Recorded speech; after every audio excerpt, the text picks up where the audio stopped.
오늘 여러분과 함께 하나님 말씀 우리 함께 먼저 읽도록 하겠습니다. 베드로전서 5장 6절에서 11절까지 저와 함께 읽겠습니다. 그러므로 하나님의 능하신 손 아래에서 겸손하라. 때가 되면 너희를 높이시리라. 너희 염려를 다 주께 맡기라. 이는 그가 너희를 돌보심이라. 근신하라. 깨어라. 너희 대적 마귀가 우는 사자같이 두루다니며 삼킬 자를 찾나니 너희는 믿음을 굳건하게 하여 그를 대적하라. 이는 세상에 있는 너희 형제들도 동일한 고난을 당하는 줄을 알미라. 모든 은혜의 하나님 곧 그리스도 안에서 너희를 부르사 자기의 영원한 영광에 들어가게 하시니가 친히 온전하게 하시며 굳건하게 하시며 강하게 하시며 털을 견고하게 하시리라. 권능이 세세무궁하도록 그에게 있을지어다. 아멘. 오늘 여러분과 이제 마지막 베드로전서 5장 말씀을 나누게 되는데요. 여러분 종교라는 게 뭘까요? 우리 기독교도 종교라 그러죠. 근데 심지어 어떤 복음주의 신앙을 가진 분들은 우리는 종교가 아니다 그렇게까지 말하면서 기독교의 독보적인 자리를 마련하려고 그러죠. 아무튼 종교라고 한번 생각해 보십시다. 왜 종교라 그러냐 하면 종교는 이렇게 쓰더라고요. 이 종자가 무슨 종자냐 하면 마루 종자입니다. 마루라 그래서 이 마루라는 뜻이 아니라 으뜸이다 그런 뜻입니다. 혹은 근본이다 그런 뜻이에요. 그럼 이게 무슨 뜻이냐면 종교라는 게 뭐라고요? 으뜸이 되는 가르침 그런 뜻입니다. 다시 말하면 근본이 되는 가르침이죠. 근데 이 종자가 원래 어떻게 형성되어진 한자냐 하면 이거 보면 여러분 생각나는 게 뭐 있나요? 이게 집을 의미하는 거였습니다. 지붕이 이렇게 덮여져 있는 거죠. 그래서 여러분 집가자도 요 밑에다가 이렇게 쓰는 거 아시죠? 그죠? 그래서 이게 집자입니다. 집이죠. 그래서 한자는 사실 요거 하나만 가지고 부수를 읽을 때 집면이라 그럽니다. 요게 면자로 읽습니다. 부수로 읽을 때 그렇다면 실제로는 잘 쓰는 일은 없지만 이게 집이라는 뜻이죠. 마치 지붕이 덮여져 있는 집의 모양을 그려준다 그래서 집이라는 뜻입니다. 근데 그 밑에 뭐가 들어가 있냐면 이게 시자거든요. 보일 시자예요. 근데 여러분 하나님을 표현할 때 우리는 신이라 그러죠. 신을 이렇게 씁니다. 그죠? 근데 이 앞에 붙어 있는 게 요겁니다. 원래는 이렇게 써죠. 신이라는 게. 그래서 이 표현은 원래 신을 의미하는 중국의 한자 표기입니다. 그러니까 그들이 하나님을 생각했든지 아니든지 간에 인간 이상의 존재를 가리킬 때 뭐라고 썼느냐면 이렇게 표현했다는 것입니다. 그러면 종자가 뭐냐면 집에서 신을 모시고 있다라는 뜻이 무슨 뜻이라고요? 종자라고요. 다시 말하면 우리 기독교적인 표현으로 제가 한다면 제가 한동안 창세기에 나온 한자를 성서적으로 풀어놓은 책을 한동안 열심히 읽었던 적이 있습니다. 근데 그 중에도 이런 의미가 담겨져 있죠. 가정에서 집에서 하나님을 섬긴다고 그럴 때 그것이 진짜 으뜸이 되고 근본이 된다. 그런 뜻입니다. 우리 그리스도인의 삶은 어떤 것이냐 하면 가정 내에서 이 가정이라는 것은 꼭 집만을 의미하는 것이나 이 믿음의 공동체라는 집 아래에서 하나님을 섬기며 그분을 모시고 있을 때 그것을 가리켜 종자라 그런단 말이죠. 종교라고 그런단 말이에요. 그러니까 이것이 가장 기본적이고 근본적인 가르침이다. 다시 말하면 우리의 가정 안에서 우리의 삶 안에서 우리의 전체 공동체 안에서 하나님을 섬기며 사는 그런 가르침, 그렇게 살아야 한다고 깨우쳐 주는 것을 가르쳐 뭐라 그런다고요? 종교라 그런단 말이죠. 우리 기독교는 그것을 알려주는, 그러니까 기독교가 뭐 하는 거냐고요? 우리가 어떻게 하나님을 섬길까? 가정에서, 일터에서, 교회에서 어떻게 섬기느냐를 잘 가르쳐주는 것을 뭐라 그런다고요? 기독교 종교라 그런단 말이죠. 중요합니다. 그래서 이것은 근본이 되는 가르침이라는 뜻입니다. 그런데 영어의 종교라는 것은 이렇게 씁니다. religion이라 그러죠. 영어로 조금 배우신 분은 기억이 나실지 모르겠네요. religion이라 그럽니다. 상관없습니다. 모르셔도. 제가 하려는 이야기만 잘 들으시면 됩니다. 이 religion이라는 단어는 어디에서 왔느냐 하면 라틴어에서 왔습니다. 라틴어는 religio라는 단어에서 왔습니다. 비슷하죠? religion, M만 하나 붙인 셈이죠? religio라는 이 단어는요, 이런 뜻입니다. 첫 번째는요, re라는 단어와 ligare라는 단어, ligare라는 단어는 무슨 뜻이냐면 접어두시고, 이 단어를 원래 이어준다 이런 뜻입니다.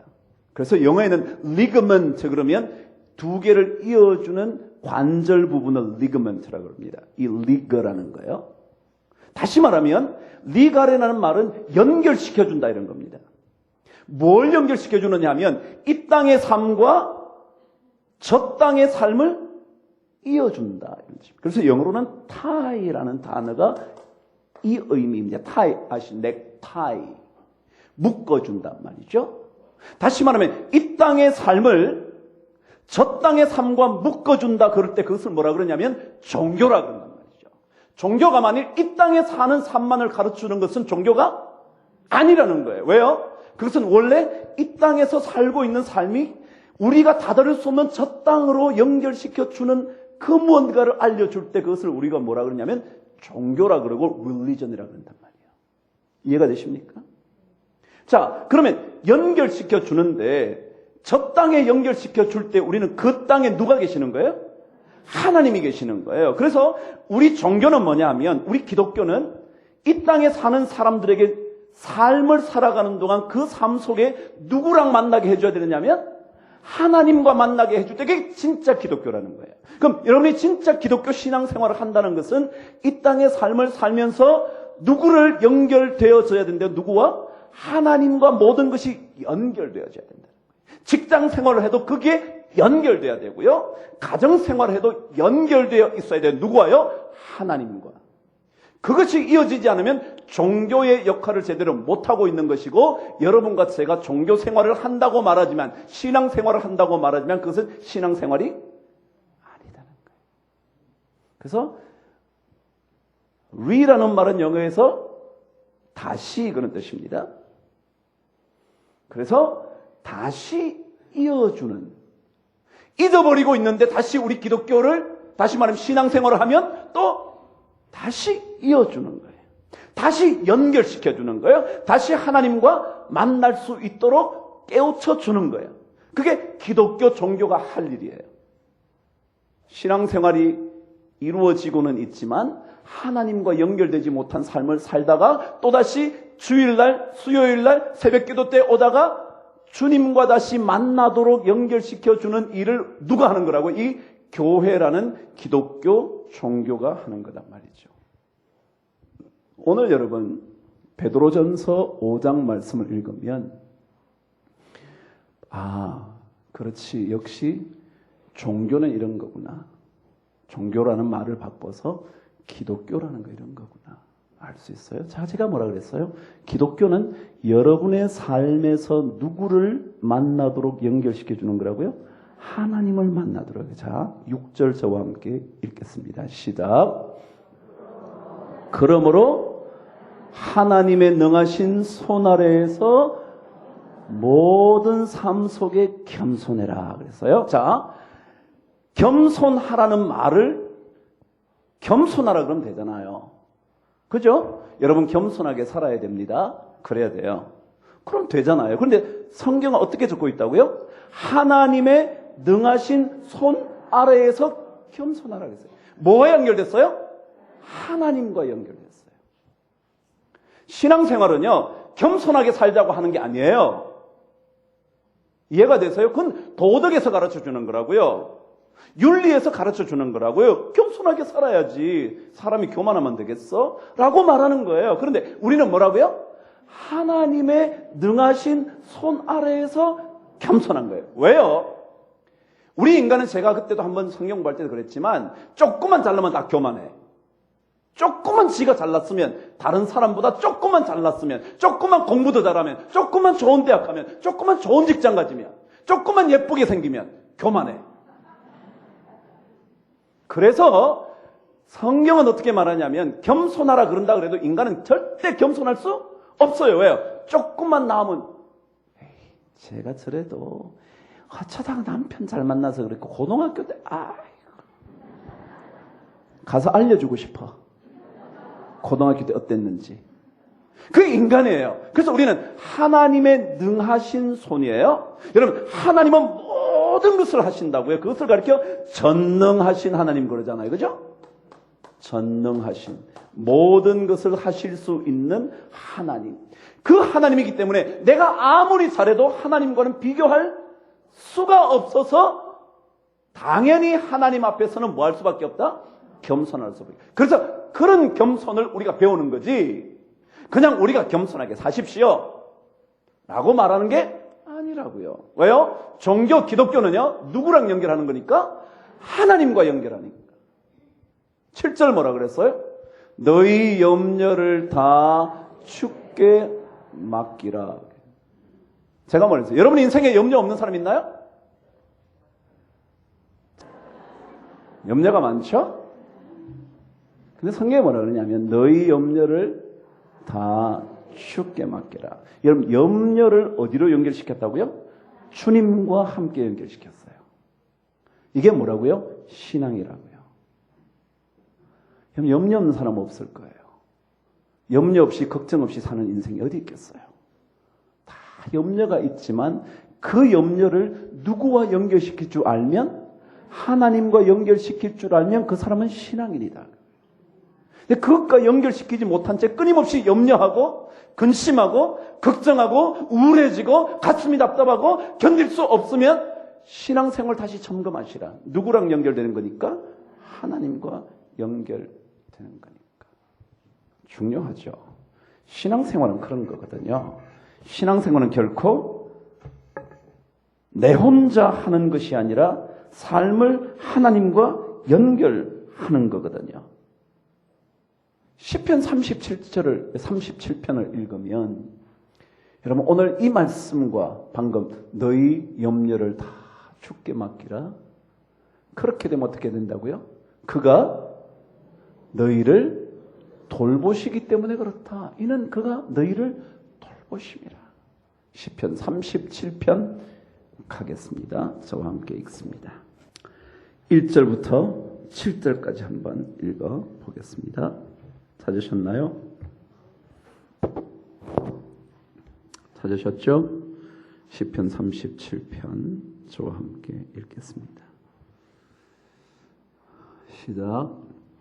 악을 행하는 자들 때문에 불평하지 말며 불의를 행하는 자들을 시기하지 말지어다.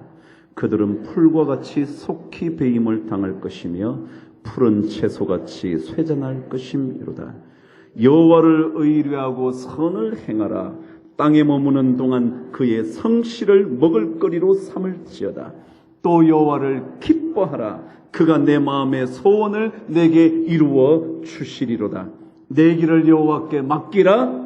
그를 의지하면 그가 이루시고 내 의를 빛같이 나타내시며 내 공의를 정오의 빛같이 하시리로다. 여호와 앞에 잠잠하고 참고 기다리라. 자기 길이 형통하며 악한 꾀를 이루는 자 때문에 불평하지 말지어다. 아멘. 우리 염려가 참 많죠. 왜 염려가 많으냐면 특별히 잘못했다가 염려가 생기는 거야. 뭐 어쩔 수 있겠어요. 근데 그런 것은 조금 염려가 덜하죠. 근데 잘했는데도 뭔가 자꾸 안 되면, 그러면 염려가 갑절로 커지죠. 잘하고 있다는 것은 예를 들어 여러분이 신앙생활을 잘하고 있는데 기도 생활도 남들보다는 그래도 열심히 하고 있는데, 그래서 남편은 어떻게 살아도 나는 그래도 믿음대로 살아보려고 몸부림치는데, 진짜 다른 사람보다 교회를 위해서 내가 진짜 헌신하는데 왜 우리한테 이러지? 라고 생각될 때 근심이 갑절이 됩니다. 차라리 그래서 신앙생활 안 하는 사람은 그냥 안 했으니까 그런 일도 당하겠지, 그러면 그뿐이지만 그렇지 않단 말이죠. 그럴 때 하나님과 그 모든 사건 속에 일어나는 염려를 연결시킬 수 있다면, 오늘 말씀대로 내 길을, 그 길이 어떤 길이든지 간에 여호와께 맡기라. 그렇게 되면 그가 그 길을 인도하시고 그분께서 모든 것을 이루어 주실 거다 라는 것으로 연결시켜서 끊임없이 신앙생활을 해 나가면, 마치 욥이 고난을 받기 시작했을 때 처음은 믿음을 지키고 나갔지만 친구들의 끊임없는 공격 때문에 마침내 하나님조차 내 인생에 관련 지어 있는 것인지 아닌지, 하나님 도대체 이럴 수가 있냐, 하나님이 어디 계시냐 라고까지 말하다가 점점 더 하나님을 다시 만나 하나님과 연결되고 난 다음에 내가 앞으로 가도 보이지 않고 뒤로 가도 보이지 않고 옆으로 가도 보이지 않지만, 그렇지만 그분께서 나의 길을 아시나니 그가 나를 연단하시고 단련하신 이후에는 내가 뭐처럼 나온다고요? 순금처럼 정금처럼 나올 것이라고. 그분의 계획하신 일은 다 이루어질 거라고. 그분께는 그런 일이 참 많다고. 욥기 23장의 한 절만 읽고 말씀을 또다시 시작합니다. 23장 14절. 23장 14절이요. 찾으셨나요? 저와 함께 읽어보시고 시작. 그런즉 내게 작정하신 것을 그분이 이루실 것이라. 이런 일이 그에게 참 많다. 이런 믿음이요, 하나님께서 우리의 길을 인도하셔서 정말 정금처럼 만드실 거라고 생각하는 거예요. 왜냐하면 우리 신앙은 나의 삶 속에 일어난 염려든지 고난이든지 고통이든지 환난이든지 그것을 하나님과 연결시키는 일이기 때문에, 그래서 그분께서 작정하셨다면 이루실 거야. 이런 일이 그분에게 참 많지 라고 하나님과 또다시 연결될 때 그 사람의 인생을 신앙인의 인생이라 그런다. 자, 보세요. 오늘 6절, 7절 끊임없이 우리들에게 하나님과 연결되게 만드는 거예요. 8절 넘어가도록 하겠습니다. 여러분 8절이요. 자, 저와 함께 말씀을 읽겠습니다. 시작. 근신하라, 깨어라. 너희 대적 마귀가 우는 사자같이 두루 다니며 삼킬 자를 찾는다 그랬어요. 자, 여러분 신앙생활은 또다시 누구랑 연결되는 거라고요? 하나님과 연결되는 거예요. 근데 오늘 성경에 뭐라고 했냐면 너희 대적 마귀가 있다는 거예요. 여러분 이 마귀가 하는 일 중에 가장 큰 게 뭔 줄 아세요? 그것은요, 하나님과 우리가 관계를 맺지 못하도록 만드는 게 마귀의 가장 중요한 목표예요. 하나님과 관련 짓지 못하도록. 끊임없이 하나님 외에 다른 것들을 끊임없이 꿈꾸도록 만드는 게 누구냐면 마귀예요.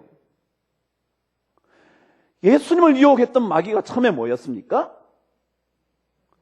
돌을 떡으로. 그래서 야, 너 배고프지 않냐? 네가 아무리 그래도 사람이면 먹고 살아야지. 그렇게 얘기하는 거예요. 먹고 살아야죠. 그래, 여러분도 먹고 살아야 돼요. 목사인 저도 먹고 살아야 되고요. 그렇긴 하지만 주님이 뭐라고요? 사람이 떡으로만은 사는 게 아니야. 하나님의 입에서 나오는 말씀으로 사는 거야. 여러분, 사탄은요, 하나님과 관계를 떨어뜨리고요, 먹을 게 있어야 살잖아. 돈 없이 그게 뭐 복 받은 거냐? 하나님 잘 믿는다면서, 하나님이 모든 것을 풍족하게 하신다면서. 그런데 너 이렇게 살았으면 하나님 없는 거네. 그래서 끊임없이 뭐예요? 하나님과 관계를 떨어뜨리게 만드는 게 뭐냐면 마귀예요. 그런데 주님은 안 되죠. 그래서 뭐라고요? 하나님의 입에서 나오는 말씀이라는 하나님과 연결시키잖아요. 뛰어내리라고요? 절을 하라고요? 근데 뭐라고? 전부 다 주 너희 하나님만 경배하고 그분만 섬겨라. 끊임없이 뭐예요? 하나님과 연결되게 만드는 작업이에요. 사탄은요, 끊임없이 우리로 하여금 하나님과 좋은 관계를 가지지 못하게 만들어요. 염려를 통해서든지 아니면 심지어 풍족함을 통해서든지 하나님과 관계를 짓지 않고도 살아갈 수 있다고 자꾸만 유혹해요. 그래서 성경은 뭐라 해요? 근신하라, 깨어라, 너희 대적 마귀가 우는 사자와 같이 두루 다니며 삼킬 자를 찾고 있다. 그 얘기는 뭐예요? 우는 사자와 대적하려면 누구를 우리 만나야 돼요? 하나님을 만나지 않고는 대적할 수가 없어요. 왜? 물질이 당장 너무 급해서. 내 자식이 잘 되는 게 너무 급해서. 그래서 대적하는 마귀와 싸우지 않으려고 하는 거예요. 자, 다윗이요, 골리앗과 싸우죠. 다윗은 그 싸움을 하나님과 관련 지어서 싸워요. 다른 사람들은요, 하나님과 관련 짓지 않고 그 적과 싸우려고 해요. 그 적과 싸우려니까 뭐예요? 저 사람은 전쟁에 능한 사람이고 우리랑 비교도 할 수 없고 저 친구가 나오면 우리는 이미 끝장난 싸움이야 라고 생각을 했어요. 근데 다윗은요, 절대 그 싸움을 그 사람과의 싸움, 엄청난 적과의 싸움이라고 생각하지 않았어요. 누구랑 연결시켰다고요? 하나님과. 사무엘상 17장으로 갑니다. 자, 45절,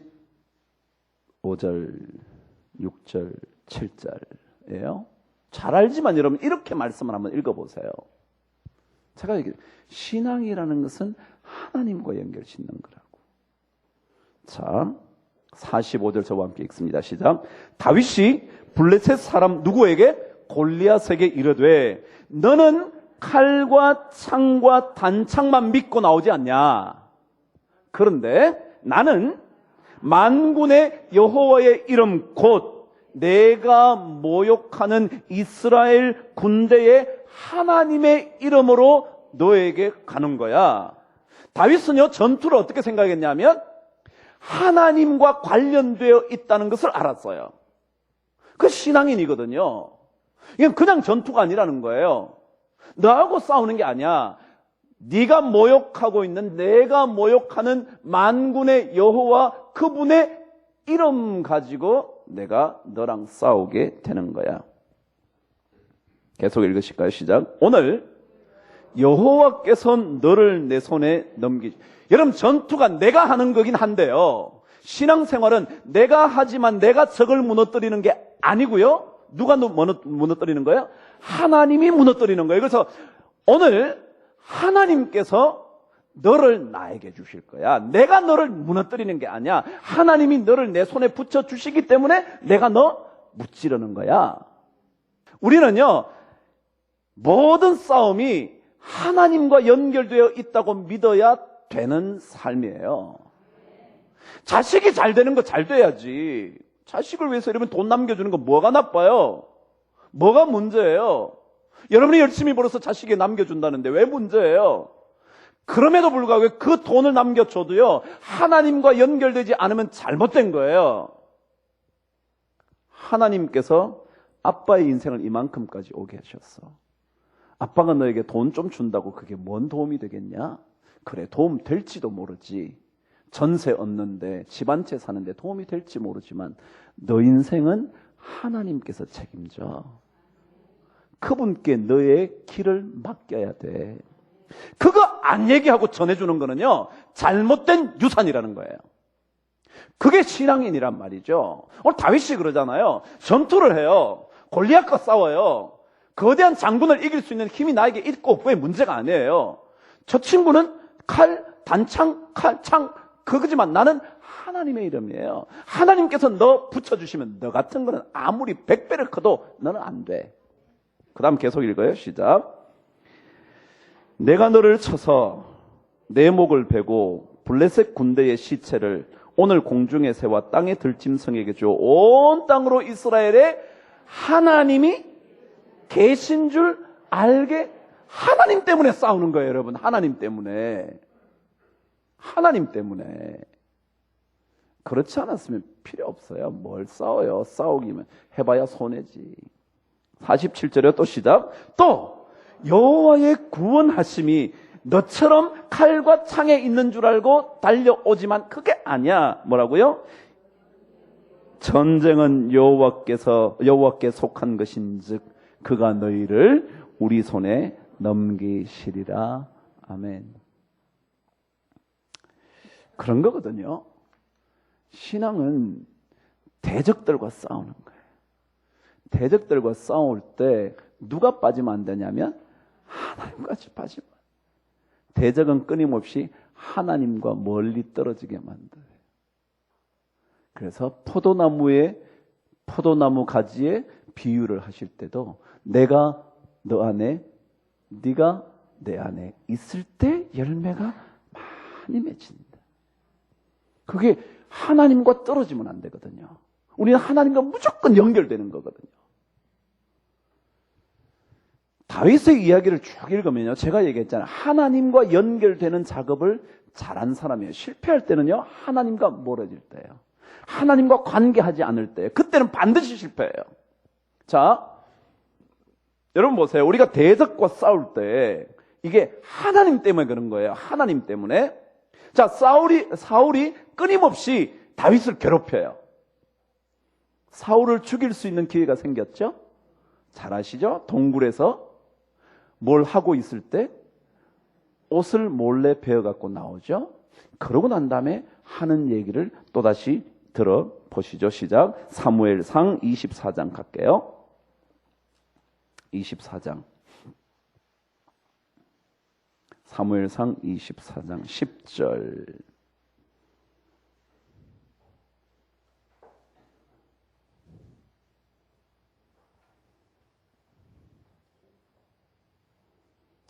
찾으셨나요? 24장이요? 10절 저와 함께 읽습니다. 시작. 오늘 여호와께서 굴에서 왕을 내 손에 넘기신 것을 왕이 아셨을 것이나이다. 어떤 사람이 나를 권하여 왕을 죽이라 하였으나, 자, 왕을 죽이라, 적과 싸우는 거거든요. 왕을 죽이라 했지만, 그 다음에 시작. 내가 왕을 아껴 말하기를 나는 내 손을 들어 내 주를 해하지 아니하리니. 시작. 그는 여호와의 기름 부음을 받은 자이기 때문에 그렇다. 사울과의 관계가 아니에요. 나는 누구와의 관계라고요? 하나님과의 관계라고요. 다윗이 그걸 알아요. 그래서 뭐라고 얘기하느냐면 12절에 시작. 여호와께서는 나와 왕 사이를 판단하사 여호와께서 나를 위하여 왕에게 보복하실 것입니다. 내 손으로는 왕을 해하지 않겠습니다. 왜요? 신앙생활이 대적과 싸우는 건데요. 그 대적과 싸울 때 열심히 싸우되 누구와 연결되지 않으면 안 돼요? 하나님과 연결되지 않으면 안 돼요. 그러면 자신의 힘을 자기도 모르게 의지해요. 내가 왕을 죽였어요. 사울을 죽일 수 있을 때 죽였어요. 그러면 누구를 의지하지 않느냐면 하나님을 더 이상 의지하지 않아요. 기회만 되면 넌 끝이야. 그렇게 생각해요. 사람들은요, 기회가 되면 내가 할 수 있어. 기회만 되면, 능력만 되면, 시간만 허락하면, 뭐가 어떻게 되기만 내가 처리할 거야. 안 된다는 거예요. 그게 안 된다는 거예요. 왜? 여러분, 죽일 수 있는데 뭐 안 들어 안 죽여요? 뒤로 돌아서 지금 자기는 용변 보기 급한데 뒤에서 찔러 죽이면 끝인데. 동굴이 막힌 줄 알았는데 저쪽에 돌려가지고 이쪽으로 돌아보니까 동굴이 막힌 줄 알았는데 저쪽에 돌려서 뒤로 돌아와서 죽일 수 있는 기회인데 왜 안 죽였다고요? 그게 하나님하고 연결되어 있을 그렇단 말이에요. 그래서 하나님께서 판단하시죠. 다윗을 시므이가 끊임없이 저주해요. 너 같은 놈이 뭔 왕이냐? 끊임없이 그래요. 그 시므에 대하여 군대 장관이었던 스루야의 아들 아비새가 저런 놈을 가만 놔둡니까? 당장 죽이죠. 제가 가서 목 빼고 올게요. 저런 놈 내가 죽이는 건 문제 아닙니다. 라고 말했을 때 다윗이 뭐라 그런지 또 보시면요. 다윗은 끊임없이 하나님과 사무엘하 갑니다. 16장. 사무엘하 16장. 자, 제가 9절을 한번 읽어볼게요. 여러분과 10절을 읽습니다. 스루야의 아들 아비새가 왕께 여짜오되 이 죽은 개 같은 놈이 어찌 내 주 왕을 저주하리이까? 청하건대 내가 건너가서 그의 머리를 베게 하소서 하니. 시작. 왕이 이르되 스루야의 아들들아 내가 너희와 무슨 상관이 있느냐? 그가 저주하는 것은 여호와께서 그에게 다윗을 저주하라 하심이니 내가 어찌 그리하였느냐 할 자가 누구겠냐? 12절 시작. 혹시 여호와께서 나의 원통함을 감찰하시리니 오늘 그 저주 때문에 여호와께서 선으로 내게 갚아 주시지 않겠냐? 하나님이 하시는 거예요. 그러니까 하나님과 연결되는 사람이 신앙인이라고요. 그거예요. 자, 그 다음에 또 한번 봅시다. 그러면 이게 지금 다시 베드로 전서 5장으로 갑니다. 5장. 지금 대적마귀와 연결된 거요. 8절, 9절 두 가지 다 연결되어 있습니다. 읽으실까요? 시작. 근신하러 깨어라. 너희 대적마귀가 우는 사자와 같이 두루 다니며 삼킬자를 찾나니 너희는 믿음을 굳건하게 하여 그를 대적하라. 이는 세상에 있는 너희 형제들도 동일한 고난을 받는 줄 너희가 알고 있다. 나만 고난 받는 게 아니에요, 여러분. 저만 고난 받는 게 아니에요. 여러분 다 고난 받는 거예요, 다. 그러니까 저 혼자 뭐 고난 받는 척 너무 그러는 것도 곤란하다 그거지. 그리고 대적 하나님께서 우리에게 해결해 주실 거냐. 우리가 할 일은 믿음을 굳건하게 하는 것. 그게 하나님과 연결되는 거예요. 우리는 해야 할 일이 너희는 믿음을 굳건하게 하여 대적과 맞서야 된다는 거예요. 우리는 다른 걸로 대적과 맞서는 게 아니에요. 왜요? 신앙인은 누구랑 연결되는 거니까? 하나님과 연결되니까. 자, 드디어 결론으로 갑니다. 10절 시작. 모든 은혜의 하나님 곧 그리스도 안에서 너희를 부르사 자기의 영원한 영광에 들어가게 하신 그분이 잠깐 고난을 받는 너희를 친히 온전하게 하시며 굳건하게 하시며 강하게 하시며 털을 견고하게 하시리라. 자, 보세요. 이 모든 그래서 어려움 중에서 이 고난 중에서 결국은 누구를 찾아야 되는 거예요? 은혜의 하나님. 은혜의 하나님. 그래서 은혜의 하나님께서 예수 그리스도 안에서 너희를 부르시고 그의 영원한 자기의 영원한 그분의 영원한 영광에 들어가게 하신 그분께서 뭐라고요? 너희를 친히 온전하게 하시고 굳건하게 하시고 강하게 하시고 털을 견고하게 하실 그 하나님을 바라봐야 된다. 그 하나님을 기대해라. 그 은혜의 하나님을 찾아라. 그게 뭐라고요? 신앙이라는 거예요. 신앙. 왜요? 신앙은 누구랑 연결시켜주는 거예요? 리가레 연결시켜준다. 리가레 다시 연결시켜준다. 또 내 마음이 저쪽으로 갔다가 세상 쪽으로 갔다가 다시 뭐요? 하나님께 또 연결되는 것. 또 연결되는 것. 그 작업하는 거다 그거죠. 그 작업을. 그 평생 하는 거죠. 단 하루 만에, 단 1년 만에, 아니 10년 만에, 20년 만에, 40년 믿어도 50년 믿어도 안 되는 사람 너무 많은데 끊임없이 리가레 또다시 연결되는 거예요. 그래서 은혜의 하나님께 맡기는 거예요.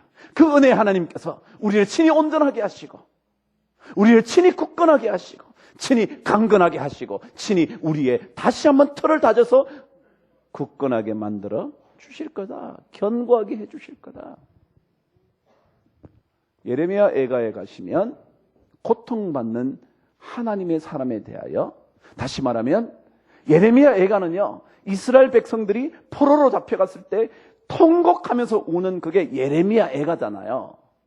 그러니까 크게 보면 그 통곡하고 있는 자들에게 소망의 위로의 은혜의 하나님이 어떻게 말씀하시는지를 적어 놓은 거거든요. 그래서 예레미야애가 3장으로 갈게요. 예레미야애가는 예레미야 뒤에 있기 때문에 그리 찾기는 어렵지 않아요.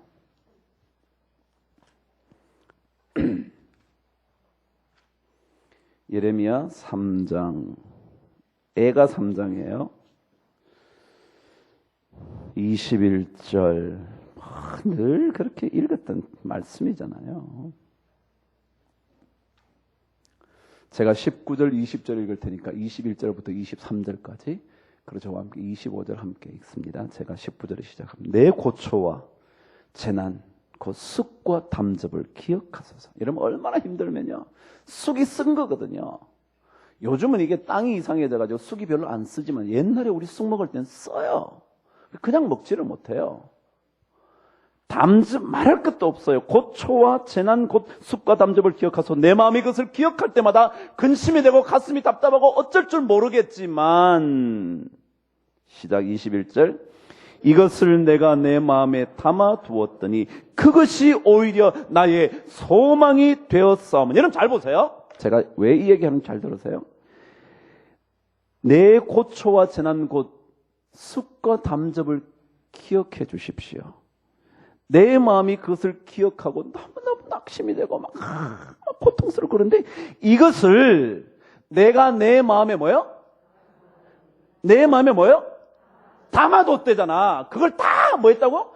막 풀어 헤친 게 아니고 뭐 했다고요? 담아두었대잖아요. 담아두었대잖아. 제가 이걸 가지고 그냥 그러면 오늘 성경에 담아두었더니 그것이 오히려 나의 소망이 됐다. 이게 하나님을 믿는 사람의 방식이라고요. 방식.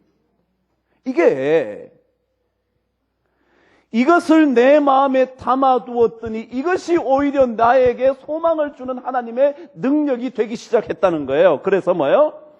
이것이 오히려 나의 소망이 되었사오면 시작. 여호와의 인자와 긍휼이 무궁하심으로 우리가 진멸되지 아니. 여러분 우리가 무너질 것 같으니 무너졌나요? 왜요? 성경이 그러잖아요. 여호와의 인자와 긍휼이 무궁하시면 우리가 뭐 하지 않았어요? 진멸되지 않았다고요.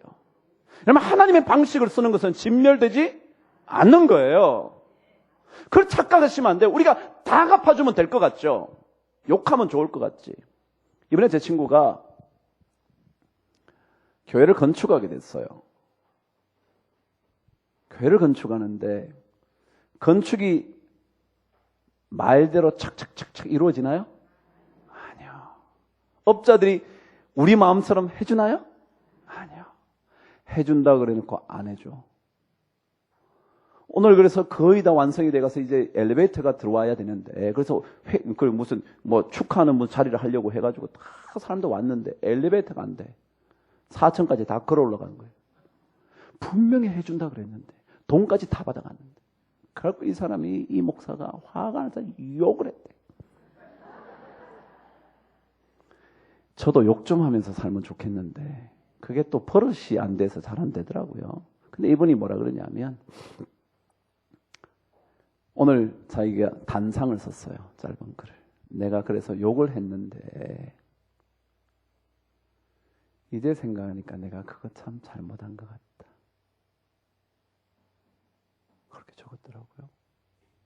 잘못한 것 같다. 그 앞에 뭐냐면 욕을 하니까 그때는 굉장히 속 시원했대.